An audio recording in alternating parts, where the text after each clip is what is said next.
Okey. Bagi bab subtopik 4.1 dengan 4.2 deh.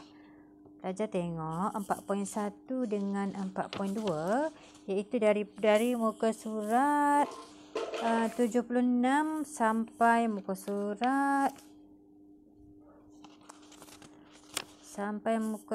85. Jadi 86 tu 4.3 dah translokasi. Jadi konten kita hari ini adalah merangkumi 4.1 dengan 4.2 dan cikgu telah ringkaskan dia dalam bentuk peta konsep. Nah, inilah kita panggil sebagai peta konsep. Dia bercabang-cabang, dia beranok-beranok. Cabang dia tu beranok-beranok gitu. Kita panggil, dan dia tak ada peraturan lah. Kita ikut suka kita nak buat cabang kot mana dah. Okey. So ni cikgu guna apa? Cikgu guna dia punya application ya. Nanti cikgu akan share dengan pelajar application ni supaya pelajar nanti boleh buat sendiri. Jadi sebelum cikgu terangkan satu persatu tentang proses-proses yang berlaku di dalam 4.1 dan 4.2 ini, okey, cikgu nak terangkan secara umum dulu apa yang terkandung dulu. So kita mula dengan tumbuhan lah. Kita mula dengan tumbuhan. Tumbuhan ni dia ada kita panggil sebagai tumbuhan vaskular dan tumbuhan bukan vaskular. Kalau tumbuhan vaskular ni dia ada sistem pengangkutan yang lengkap, iaitu dia ada xilem dengan dia ada phloem. Tetapi kalau dia tidak ada sistem vaskular, contoh tumbuhan yang tidak ada vaskular, contohnya alga dengan lumut lah. Okey. Kemudian kita akan belajar sikit tentang gutasi dalam tumbuhan. Nanti kita akan tengok ngelas sekali dah.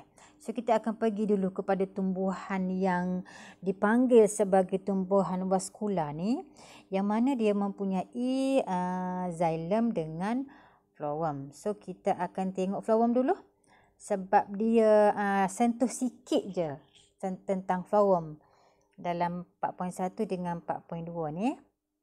Nanti detailnya kita akan tengok dalam 4.3 pula tentang phloem ni. Jadi phloem ni dia adalah tentang pengangkutan apa dah? Hasil proses fotosintesis ke produk fotosintesis ni. Okey. Jadi dalam pengangkutan bahan sukrosa, glukosa tu dia melibatkan dua salur iaitu tiup tapis dengan sel rakan. So nanti kita akan rujuk gambar pula dah untuk tengok dia punya kedudukan. Jadi yang utamanya adalah tiup tapis dululah. Tiup tapis dululah dia punya main dia. Dia punya ciri tiup tapis ni dia tidak ada nukleus, dia tidak ada ribosom dan tidak ada vakuol. Kenapa? Sebab dia telah beradaptasi. Kalau kita panggil dia telah mengalami perubahan dah. Dia telah mengalami perubahan yang mesti sesuai dengan fungsi dia. Fungsi dia nak mengangkut bahan. Okey. Jadi kalau dia ada nukleus, ribosom, vakuol tu, dia akan mengganggu pengangkutan dia lah. Dia akan mengganggu pengangkutan dia. Okey. Jadi bila dia tak ada organel begitu, maka mudahlah sukrosa untuk lalu. Okey. Yang kedua, dia punya partner dia partner kepada phloem ni, partner kepada tiup tapis ni dia panggil sebagai sel rakan. Sesuai lah tu, siapa kat sini boleh dianggapkan sebagai sel rakan. Jadi sel rakan ni dia membantu tiup tapis tu dalam pengangkutan sukrosa. Dia punya kelebihan, dia ada mitokondria. Bila dia ada mitokondria, dia boleh menghasilkan ATP lah, menghasilkan tenaga untuk pengangkutan sukrosa daripada daun ke bahagian-bahagian lain tumbuhan. Maksudnya lebih kurang macam daripada atas ke bawah lah. Dan proses ini adalah secara pengangkutan aktif lah sebab dia gunakan tenaga. Okey, clear tak di situ untuk basic flowworm. Nanti kita 4.3 kita masuk detail lagi tentang pengangkutan dia pula. Pengangkutan sukrosa tu. Baik, sekarang kita akan detail untuk xylem. Baik, cikgu nak mula dekat mana? Cikgu mula dekat sini dulu. Kat sini. Dekat situ. Iaitu dia punya fungsi dia. Dia punya fungsi ni kan, so kita tahu dia adalah satu salur yang berfungsi untuk mengangkut bukan sahaja air tetapi garam mineral dan juga nutrien daripada tanah, daripada air tanah masuk melalui sistem akar dia dan ke bahagian atas tumbuhan. Jadi apabila fungsi dia mengangkut air, secara tidak langsung dia telah memberikan sokongan mekanikal kepada tumbuhan itu sendiri, kepada sistem batang dia. Okey, itu dia punya fungsi lah kan, fungsi dia. Okey, sekarang fungsi xylem lah. Sekarang kita akan tengok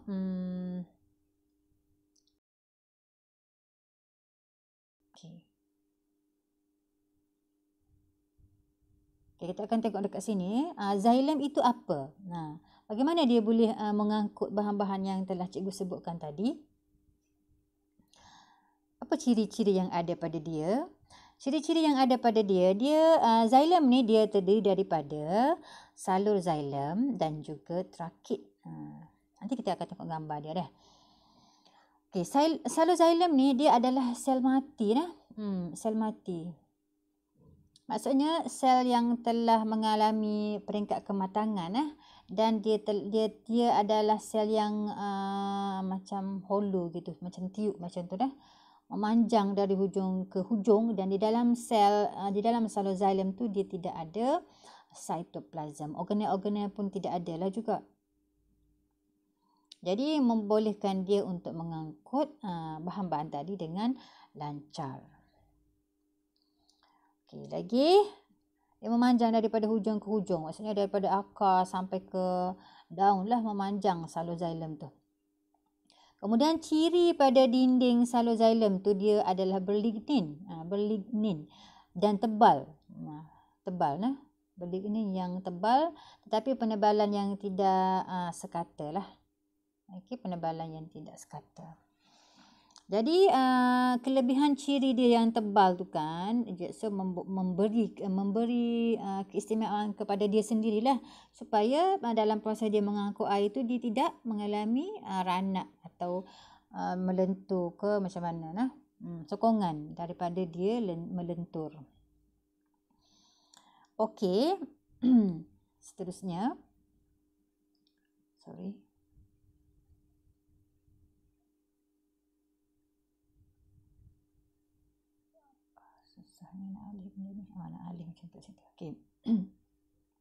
Jadi di dalam proses dia mengangkut air tu dalam mekanisme dia mengangkut air daripada air tanah masuk melalui akar sampai ke daun kan.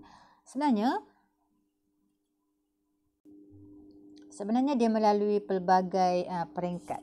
Peringkat yang pertama berlakunya proses pada bahagian akar tu dulu. Pada bahagian akar tu kita panggil sebagai tekanan akar. Okey, kemudian pada batang pula berlakunya tindakan kapilari. Okey, pada batang tu selepas pada air tu melalui akar dia akan melalui batang kan. So pada batang tu macam mana dia boleh mengalir terus sampai ke daun? Daripada batang masuk ke dahan, ranting dan daun semua tu kan, sebab dia ada tindakan kapilari. Tindakan kapilari itu pula ada dua jenis, iaitu daya lekitan dan daya lekatan. Okey, so nanti bila kita pergi kepada gambar aja kita akan lebih mudah faham lah. Okey, kemudian yang terakhir apabila dia sampai dekat daun tu akan berlaku proses tarikan transpirasi. Okey, di mana molekul air di dalam daun akan dibebaskan ke atmosfera dalam bentuk uap air Okey, melalui liang stoma. So, harap pelajar faham ya. Untuk pengenalan di situ, ringkasan melalui peta konsep. Okey. Baiklah, so sekarang kita akan tengok sedikit kepada gutasi. Gutasi ni pun dia berlaku kepada tumbuhan juga. Okey, berlaku kepada tumbuhan juga. Tetapi tumbuhan yang bagaimana? Tumbuhan yang bagaimana? Bukan tumbuhan yang seperti tadilah. Bukan tumbuhan yang ada xylem phloem tadi. Okey, gutasi ni dia adalah satu proses proses apa ya? Proses keluarnya air dalam tumbuhan tu dalam bentuk titisan air. Okey, melalui liang apa? Bukan dia melalui struktur khas yang ada pada hujung urat daun tu. Okey, dan proses gutasi ini berlaku kepada tumbuhan. Okey, proses gutasi ini berlaku kepada tumbuhan yang tidak ada sistem pengangkutan yang lengkap seperti xylem dengan phloem lah, iaitu tumbuhan herba dah. Tumbuhan herba ni tumbuhan yang macam mana? Tumbuhan herba ni tumbuhan yang kita panggil tumbuhan yang renek lah, yang renek. Lepas tu dia batang dia lembut, dia tidak berkayu. Apa lagi? Contohnya rumput ke, herba-herba hiasan, tumbuhan-tumbuhan hiasan. Okey. Tumbuhan macam tu lah. Okey, nanti nak detail pelajar boleh Google lah. So rasa macam dah boleh faham tu. Okey, kenapa perlunya gutasi ni berlaku kepada tumbuhan-tumbuhan herba ini? Okey, sebab tumbuhan ini perlu membebaskan air yang berlebihan di dalam tumbuhan tu. Okey, kalau dia tak bebaskan air tu, maka akan berlaku kerosakan lah pada salur-salur dia lah. So menyebabkan tumbuhan tu boleh mengalami terbantutlah pertumbuhan dia lah. Boleh matilah tumbuhan tu. So, keadaan yang berlaku, gutasi ini biasanya berlaku apabila pada waktu malam lah, di mana transpirasi tidak berlaku. Tak berlaku kehilangan air secara transpirasi. Okey, awal pagi ke, pada waktu kelembapan udara di luar tu tinggi. Okey, pada suhu rendah, kadar transpirasi rendah. Tetapi tekanan akar pada akar dia tu tinggi. Maksudnya air berterusan masuk melalui sistem akar dia. Tetapi air itu tidak dapat keluar secara transpirasi. Maka akan berlakulah pengeluaran air secara gutasi. So cikgu ada pembetulan sikit pembetulan tadi ada cikgu tersalah sebut tu. Jadi gutasi ni berlaku kepada tumbuhan yang sama iaitu tumbuhan vaskula juga. Okey, tumbuhan vaskula juga yang melakukan yang mempunyai xylem dengan phloem melakukan transpirasi. Tetapi transpirasi tidak berlaku pada waktu-waktu yang cikgu sebutkan tadi, ataupun kadar transpirasi rendah pada waktu-waktu yang cikgu sebutkan tadi. So dia akan melakukan proses pengeluaran air yang berlebihan secara gutasi lah melalui cara yang telah cikgu ceritakan tadi. Okey.